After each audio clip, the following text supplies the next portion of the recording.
নমস্কার, দেখছেন নিউজ 18 বাংলা। আপনাদের সঙ্গে রয়েছি আমি সোনিয়া। ঘড়ির কাঁটায় ঠিক রাত 9টা মানে এই সময় নিউজ রুম লাইভের। আর আজ নিউজ রুম লাইভের শুরুতেই নজর রাখবো। গতকাল আমরা কি ছবি দেখেছিলাম, একটা এআই জেনারেটেড ভিডিও আপনাদের দেখাই। এই ভিডিওটা গতকাল আমরা সারাদিন দেখিয়েছি যে শওকত মোল্লা তিনি রীতিমতো এদিক ওদিক সেদিক বাইকে করে ঘুরছেন এবং পালানোর চেষ্টা করছেন। ঘুরছেন না, পালানোর চেষ্টা করছেন। এই যে শওকতের শাগরেদ, সে বাইকে করে নিয়ে গিয়েছিল। এই শাগরেদ এবার জালে। এই মুহূর্তের বড় খবরে নজর রাখতে হচ্ছে। জালে শওকতের শাগরেদ, জালে শওকতের শাগরেদ। এনআইএর হাতেই আটক হয়েছে শাগরেদ শামসুল সর্দার। হ্যাঁ, এই শামসুল, যে এআই জেনারেটেড ভিডিও আপনাদের দেখাচ্ছি, এই শামসুলের বাইকেই একের পর এক স্থান বদল করেছে শওকত। কাল দিনভর স্থান বদল করে শওকত এবং এনআইএ আধিকারিকরা গতকালই শওকতের বাড়িতে হানা দিয়েছিল। তন্ন তন্ন করে তারাও রীতিমতো খুঁজেছেন শওকতকে এবং একের পর এক স্থান পরিবর্তন করতে থেকেছে শওকত। পালিয়ে পালিয়ে বেরিয়েছে। এখন শওকতের শাগরেদ, সে তো জালে। আটক করা হয়েছে তাকে। কল্যাণ রয়েছে আমার সঙ্গে। কল্যাণ, কিভাবে, কোথা থেকে পাকড়াও, সেটা যেরকম জানতে চাইবো। এই শামসুল সর্দার কোথা থেকে পাকড়াও হলো? এর বাইকেই তো শওকত ছিল, তাহলে শওকত কোথায়? একবারই জানিয়ে রাখি, শওকত মোল্লা গত কালকে থেকেই কিন্তু যে বাইকে করে ঘুরছে, এই বিষয়টি বারবার সামনে আসছিল। এনআইএ সূত্র যে খবরটি বারবার সামনে আসছিল যে শওকত মোল্লা একটি বাইকে করে পালাচ্ছে, বারবার স্থান পরিবর্তন করছে। কার বাইকে পালাচ্ছিল? সেই হচ্ছে এই শামসুল হক সর্দার। এই শামসুল হক সর্দার 18বাকি এলাকার তৃণমূল নেতা। তার বাইকে করেই কিন্তু শওকত মোল্লা বিভিন্ন জায়গায় স্থান পরিবর্তন করছিল। এমনকি একটা সময় পর্যন্ত শওকত মোল্লা এই শামসুল হক সর্দারের বাড়িতে পর্যন্ত গিয়েছিল। সেখানে যখন যায়, সেখানেও কিন্তু খবর পায় এনআইএ আধিকারিকরা তার বাড়িতে আসছে, শামসুলের বাড়িতে। তখন কিন্তু সেখান থেকে শওকত মোল্লা আবার শামসুলকে নিয়ে সেখান থেকে কখনো চুনাখালী, কখনো বাসন্তী, কখনো ক্যানিং, এই সমস্ত এলাকা কিন্তু ঘুরে বেড়াচ্ছিল। কিন্তু এই যে শামসুল হকের বাড়িতে যখন গিয়েছিল, তার স্ত্রীর সঙ্গে যখন কথা বলে, তার পরিবারের সদস্যদের সঙ্গে এনআইএ আধিকারিকরা যখন কথা বলে, তখন কিন্তু এনআইএ আধিকারিকরা তাদের পরিবারের যে সমস্ত সদস্যরা রয়েছে তাদের সঙ্গে কথা বলেই কিন্তু এই বিষয়টি নিশ্চিত হয় যে শওকত মোল্লার সঙ্গে এই শামসুল হক সর্দার রয়েছে। সেই শামসুল হক সর্দার কিন্তু এই মুহূর্তে এনআইএ আধিকারিকদের জালে।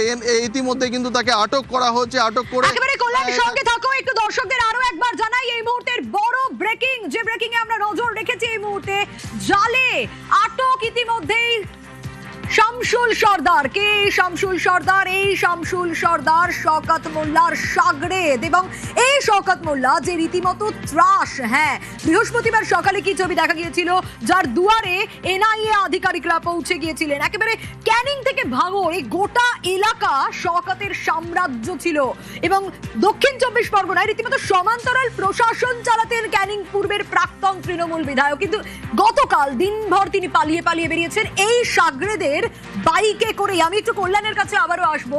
কল্যাণ, একটু জানতে চাইবো আবারও দর্শকদের জন্যই, কিভাবে, কোথা থেকে পাকড়াও এই শামসুল সর্দার? একেবারে এনআইএ সূত্রে যেটা খবর এখনো পর্যন্ত পাওয়া যাচ্ছে কি, যে এই যে এলাকা, এই হচ্ছে বাসন্তী, চুনোখালী, 18মাকি, ক্যানিং, সোনারপুর, গতকালকে থেকে কিন্তু এই শামসুল হক সর্দার শওকত মোল্লাকে নিয়ে এবং দুটি ব্যাগ নিয়ে কিন্তু লাগাতার কিন্তু এই রাস্তায় যাওয়া আসা করেছে। ফলে সে এখনো পর্যন্ত কোথা থেকে তাকে এনআইএ আধিকারিকরা ধরেছে সেই বিষয়টি পরিষ্কার না হলেও তাকে ইতিমধ্যেই কিন্তু এনআইএ আধিকারিকরা আটক করেছে এবং আটক করে তাকে জিজ্ঞাসাবাদ করছে। শেষ মুহূর্ত পর্যন্ত কোথায় শওকত মোল্লাকে সে ছেড়েছিল সেই নিয়ে এখনো পর্যন্ত কিন্তু তাকে জিজ্ঞাসাবাদ করছে। এই শামসুল হক সর্দারের পরিবারের যারা সদস্য, তারা কিন্তু এই শামসুল হক সর্দারকে যে এনআইএ আধিকারিকরা আটক করেছে, তার পিছনেও কিন্তু তার পরিবারের সদস্যদের কিন্তু হাত রয়েছে। এনআইএ আধিকারিক সূত্রে খবর, তার পরিবারের সঙ্গে যখন কথা বলতে যায়, তার স্ত্রী কিন্তু এই এনআইএ আধিকারিকদের আশ্বস্ত করে যে যদি শামসুল হক সর্দার বাড়িতে ফেরে তাহলে তিনি কিন্তু গোপনে খবর দিয়ে দেবেন। এমনটাও খবর পাওয়া যাচ্ছে যে তার পরিবারের সদস্যরাই কিন্তু এই শামসুল হক সর্দারকে এনআইএ আধিকারিকদের হাতে ধরিয়ে দিয়েছে। তবে এখনো পর্যন্ত শওকত মোল্লা কোথায় সেই নিয়ে কিন্তু বড় প্রশ্ন।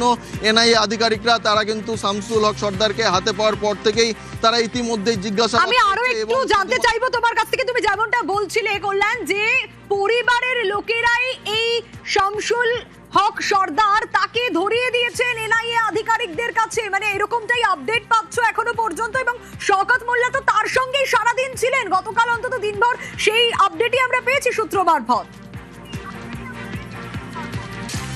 একেবারে এনআইএ সূত্রে আরও যে বিষয়টি জানা যাচ্ছে কি যে এই শামসুল হক সর্দার সে যখন রাত পর্যন্ত চুনোখালী এলাকা দিয়ে যে শওকত মোল্লা বাংলাদেশে পালিয়ে যাচ্ছিল একটি বিষয় সামনে চলে আসে, সেই সময় পর্যন্ত কিন্তু এই শামসুল হক সর্দার তার সঙ্গে ছিল। সেখান থেকে শওকত মোল্লাকে চুনোখালী এলাকা থেকে সে কিন্তু পুনরায় আবার ক্যানিংয়ের দিকে আনে এবং সেখান থেকে ও শওকত মোল্লাকে অন্য একটি বাইকে তুলে দেয় বলে পর্যন্ত এখনও পর্যন্ত খবর পাওয়া যাচ্ছে। তবে শামসুল হক সর্দার সেখান থেকে কিন্তু সে বাড়ি ফিরে আসে বলে এখনও সূত্র মারফত খবর পাওয়া যাচ্ছে। তবে তাকে ধরে ইতিমধ্যে কিন্তু জিজ্ঞাসাবাদ চলছে কার বাইকে করে লাস্ট পর্যন্ত শওকত মোল্লা সেখান থেকে বেরিয়েছে, শামসুল হক সর্দার কার কাছে শওকত মোল্লাকে ছেড়েছে সেই নিয়ে কিন্তু ইতিমধ্যেই তদন্ত চালাচ্ছে এনআইএ আধিকারিকরা। একেবারে এনআইএ আধিকারিকরা জিজ্ঞাসাবাদ তো করছে, কিন্তু এই মুহূর্তে সব থেকে বড় প্রশ্ন হয়ে দাঁড়াচ্ছে শওকত মোল্লা তাহলে কোথায় গেল? এই সাগরেদের বাইকে করেই তো গতকাল দিনভর এদিক থেকে ওদিক পালিয়ে বেরিয়েছে, বাংলাদেশে পালানোর চেষ্টা করেছে। এবং যে আপডেট আমরা পাচ্ছি তাতে পরিবারের লোকেরা, এই শামসুলের পরিবারের লোকেরাই নাকি তাকে এনআইএর হাতে তুলে দিয়েছে। অবশ্যই গোটা ডিটেল আপডেট তো আপনাদের দিচ্ছিলাম, তারই সঙ্গে প্রশ্ন যেটা বলছিলাম যে শওকত মোল্লা তাহলে এখন কোথায়? এই শওকত মোল্লা যে ক্যানিং ভাঙড়ের একেবারে ত্রাস যাকে বলা যায়, প্রচুর অভিযোগ এই শওকতের বিরুদ্ধে, প্রাকৃতিক সম্পদ চুরি, নদী চুরি করে ক্যাফে, বহুতল, কি অভিযোগ নেই? একটা মাচ্চোর গান বাঁধা হলো, কিন্তু শওকত মোল্লা কি সত্যি শুধুই মাচ্চোর? তার বিরুদ্ধে নানা অভিযোগ, নদী চুরির অভিযোগ, বিদ্যুৎ চুরির অভিযোগ। শুধু মাচ্চোর না, বিদ্যুৎটাও চুরি করেছে এখানে দিনের পর দিন। হুকের লাইন মাধ্যমে ভিতরে তুলে দেওয়া হয়েছে এবং এই অবৈধভাবে কারেন্ট নেওয়া হচ্ছে এখানে। এবং তার থেকেও বড় কথা, এখানে পশ্চিমবঙ্গ সরকারের লোগো লাগানো যে ত্রিপল দেখা যাচ্ছে এই সিভিল ডিফেন্স বা ডিজাস্টার ম্যানেজমেন্টের তরফ থেকে, সেই ত্রিপলও দেখা যাচ্ছে। ভুরি ভুরি দুর্নীতি পঞ্চায়েতগুলোতে গেলে পাওয়া যাবে। টনাক বাপ এক কীর্তিমান, তার বেটা এক কীর্তিমান, কিছুই বাদ নেই চুরি থেকে। মানে প্রাকৃতিক সম্পদ নদী, সেটাও চুরি করে আলিশান ক্যাফে বানিয়ে ফেলেছে। কি কি অভিযোগ তাদের বিরুদ্ধে উঠছে? ইমরান মোল্লা ক্যাফে তৈরি করেছে, সেটা আদতে মাতলা নদীরই একটা অংশ ছিল। গত 10 বছর ধরে তুমি দেখো মৌখালি ব্রিজ যেখান থেকে মাতলা নদী বয়ে গেছে, সেই ব্রিজের ডান পাশ এবং বাঁ পাশ দুটো জায়গাতেই কিন্তু এরমভাবেই ভেড়ি তৈরি করে এবং তারপরে ভরাট করে বেআইনি নির্মাণ করা হয়েছে। অর্থাৎ নদীর যে বৈচিত্র্য, সেই বৈচিত্র্যই কার্যত বদল করে দিয়েছে। এবং গোটা নদী থেকে 1 কিলোমিটার দুপাশ জুড়ে কিন্তু এরমভাবেই বেআইনি নির্মাণ গড়ে তুলেছে শওকত মোল্লা। এবং বিশেষ করে যে ক্যাফেটি তৈরি করা হয়েছে, 2025 সালে এই ক্যাফেটি তৈরি করা হয়েছিল এবং এখান থেকে স্থানীয়রা আগে নদীতে খেয়া দিয়ে পারাপার করতো। সেক্ষেত্রে বেশ চওড়া এবং গভীর নদী ছিল, সেই জায়গায় মাটি ফেলে কিন্তু ভরাট করে পরবর্তীতে বেআইনি নির্মাণ করা হয়েছে। হচ্ছে শওকত মোল্লার পুরো নদী ছিল, এটা মাতলা নদী। হ্যাঁ, এটা পুরো আমরা এখানে বোট পার যেতাম, এটা দখল করে নিয়ে এটা হচ্ছে একটা ক্যাব তৈরি করেছে শওকত মোল্লার ভাই আবু ও করেছে। ঠিক আছে, যারা ওদের হারুন তারা জায়গা নিয়েছে, সবকিছু পুরো বেআইনিভাবে স্যার, পুরো বেআইনিভাবে করেছে। মাতলা নদীর দুপাশে তৈরি হয় ভেরি, এই দেখছেন আপনারা মাতলা নদী, আর তার দুপাশে তৈরি হয় ভেরি। কিন্তু সেই ভেরি ভরাট করে চলছে বেআইনি সব নির্মাণ। তৈরি হয়েছে শওকতের ছেলের ক্যাফে ঠিক এরকমই এক জায়গায় ভেরি ভরাট করে। ওই জায়গাটা আসলে মাতলা নদীর অংশ, পুরো জায়গাটা দখল করে নেওয়া হয়েছে এবং যার ফলে সেখানে দেখা যাচ্ছে নদীর চরিত্র বদলে গেছে। এইটা অবৈধভাবে করেছে শওকত মোল্লা নিজের গায়ের জোর খাটিয়ে, এবং তখন প্রশাসন কোনো ব্যবস্থা নেয়নি। কবে এই ক্যাফে তৈরি হয়েছে? এটা হয়েছে 2024-25 সালে হয়েছে। এটা হ্যাঁ, 1.5-2 বছর মতো হয়েছে আনুমানিক। আমরা ইতিমধ্যে দাঁড়িয়ে রয়েছি মৌখালি ব্রিজে, নিচ থেকেই বয়ে গেছে মাতলা নদী। একেবারে দেখা যাচ্ছে এই মাতলা নদী থেকে খাড়ি কেটে জল ঢুকিয়ে তৈরি করা হয়েছিল ভেড়ি। শওকত মোল্লার মদতে এই ভেড়ি একাধিক জায়গায় তৈরি করা এবং স্পষ্ট দেখা যাচ্ছে সেই চিত্র, এবং সেই ভেরি বুঝিয়ে চলছে কনস্ট্রাকশন। সোজা যে অংশটা দেখা যাচ্ছে মাটি ফেলে ভরাট করা হচ্ছে, সেটাই হলো শওকত মোল্লা ছেলে অর্থাৎ ইমরান মোল্লার সেই ক্যাফে। আজ সকালেই এনআইএ তদন্তকারী আধিকারিকরা ইমরান মোল্লাকে সঙ্গে নিয়ে এই ক্যাফেতে এসে তল্লাশি অভিযান চালায়। এখন উঠছে প্রশ্ন, কিভাবে এই শওকত মোল্লা গোটা এলাকার প্রাকৃতিক যে চরিত্র বা জমির যে চরিত্র, সেই জমির চরিত্র কিভাবে বদল ঘটালো, কেন তার বিরুদ্ধে তখন ব্যবস্থা নেওয়া হয়নি। ক্যামেরা রাজীবের সঙ্গে রৌনক, নিউজ 18 বাংলা, দক্ষিণ 24 পরগনা। জমি দখলেও দানবীর শওকত মোল্লা দখল করে চলছে ভাইয়ের বেআইনি নির্মাণ। ঘটনাস্থলে নিউজ 18 বাংলা। এই বাড়িটা আমাদের এমএলএ সাহেবের ভাইয়ের বাড়ি। কিন্তু এটা তো ভেরি ছিল। হ্যাঁ, ওটা ভেরি ছিল। ভেরি বুঝিয়ে বাড়ি। হ্যাঁ, ভেরি। এই জায়গাটা তো এখন অস্থায়ীভাবে ছিল। ওই এমএলএ সাহেব আসার পরে এই রাস্তাগুলো করেছে। তারপরে যখন মাটি মানে ভরাট হয়ে এবার সব যে যার ঘরটর করেছে। আপনারা কোনো অভিযোগ করেননি? না, শুধু শওকত মোল্লার ছেলেই নয়, শওকত মোল্লার ভাই আবু জাফর মোল্লা তিনিও ঠিক কিছুটা দূরেই এরকমই একটি ক্যাফে তৈরি করছিলেন। এই যে গোটা এলাকা আমরা দাঁড়িয়ে রয়েছি, গোটাটাই কিন্তু একটা ভেরি ছিল। এরমভাবেই যে মাটি ফেলে তিনি ভরাট করছিলেন, এবং ঠিক আমার পেছনেই এই যে বেআইনি নির্মাণ, সেই বেআইনি নির্মাণও কিন্তু তৈরি করছিলেন। প্রশ্ন এখানেই উঠছে, তৎকালীন প্রশাসন কেন কোনো ব্যবস্থা নেয়নি? স্থানীয়দের দাবি তারা একাধিকবার জানিয়েছে, তারপরেও কোনো রকম ব্যবস্থা নেওয়া হয়নি। এখন কোথায় সেই শওকত মোল্লা? ইতিমধ্যে কিন্তু এনআইএর তরফ থেকে তার খোঁজে বিভিন্ন জায়গায় তল্লাশি অভিযান চালানো হচ্ছে। ক্যামেরা রাজীবের সঙ্গে রৌনক, নিউজ 18 বাংলা, দক্ষিণ 24 পরগনা। জুনিয়র বিশ্বাস গ্রেপ্তার, স্বরূপ বিশ্বাসকে গ্রেপ্তার করা হয়, কিন্তু এই বিশ্বাস ব্রাদার্স তাদের বিরুদ্ধে তো ক্ষোভের পাহাড়। অরূপ বিশ্বাস, স্বরূপ বিশ্বাস বললে সুরুচি সংঘের কথা মনে হয় না? আর এই সুরুচি সংঘে ক্ষোভের পাহাড়। আমি একটু ক্লাবের ছবি যদি আপনাদের দেখাই, তাহলে দেখবেন সেই ক্লাবের ভিতরে ঠিক কি কি রয়েছে আপনাদের দেখাবো।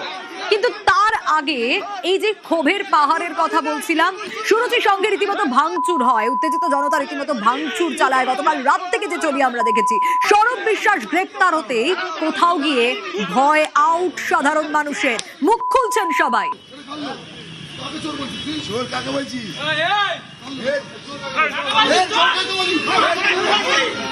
তার জন্য প্রত্যেককে সরিয়ে দিচ্ছে, এবং এই মুহূর্তে যাতে কোনো রকম ভাবে উত্তেজনা না ছড়ায়, তার জন্য সমস্ত রকম। অভিজিৎ রয়েছে আমার সঙ্গে, অভিজিতের কাছে যাবো। অভিজিৎ, রাত থেকে আমরা ছবিটা দেখছি ক্ষোভের, কিন্তু এই যে সুরুচি সংঘ, অরূপ বিশ্বাস, স্বরূপ বিশ্বাস বলেই তো সুরুচি সংঘের কথা মাথায় আসে। সেখানে বেডরুম, আলিশান ঘর, বাথরুম, একটা ক্লাবে এইসব।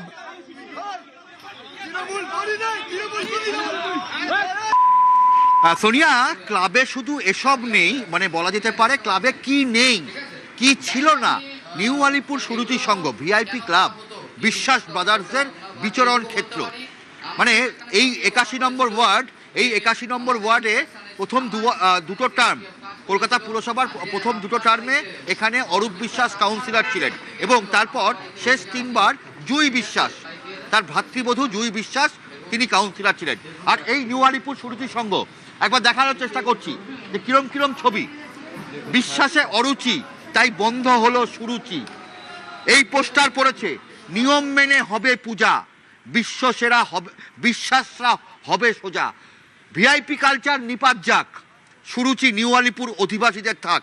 একের পর এক পোস্টার নিউ আলিপুর সুরুচি সংঘর এই ক্লাব ঘরে, এবং পাশে যেখানে পুজো হয়, সেই পুজোর যেখানে হয় সেখানে যে ক্লাবের রুম রয়েছে, সেই দোতলা ক্লাব রুমের তার দোতলায় সেখানে রীতিমতো খাট বিছানা পাওয়া গেছে, খাট বিছানা বালিশ, দামি দামি বেনারসি শাড়ি, একের পর এক শিশুদের জামা কাপড়, দামি বিদেশি ঘড়ি। অর্থাৎ যে সমস্ত ভিআইপিরা আসতো এই পুজোয়, এই গোটা সুরুচি সংঘের পুজোটা ছিল ভিআইপিদের জন্য। আশপাশের মানুষের কোনো প্রবেশাধিকার ছিল না, এন্ট্রি ছিল না। আর বস্তির মানুষদের, তারা তো দূরস্থ। ফলে আজকে গতকাল রাত থেকেই স্বরূপ বিশ্বাস, অর্থাৎ নিউ আলিপুর সুরুচি সংঘের সচিব স্বরূপ বিশ্বাস গ্রেপ্তার হওয়ার পরেই, এবং যে ছবিও আমরা দেখাচ্ছি অভিজিৎ, এই যেগুলো তুমি বলছিলে সেগুলো তো পাওয়া গেছে। এছাড়া বহু ডকুমেন্ট পাওয়া গেছে, বহু নথিপত্র পাওয়া গেছে, পুরসভার ক্ষেত্রে ভোটের কাজের বিভিন্ন নথি পাওয়া গেছে। এগুলোও সুরুচি সংঘে, মানে ক্লাবে।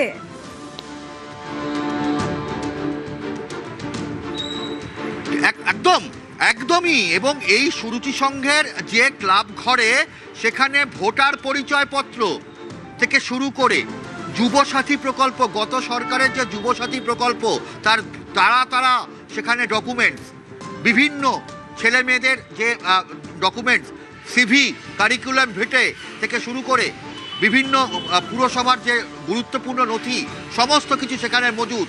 মানে কি না ছিল বলা যেতে পারে। একটা ক্লাব ঘরের মধ্যে মানে শয়ে শয়ে সেখানে পানীয় জলের বোতল, দামি বেনারসি শাড়ি।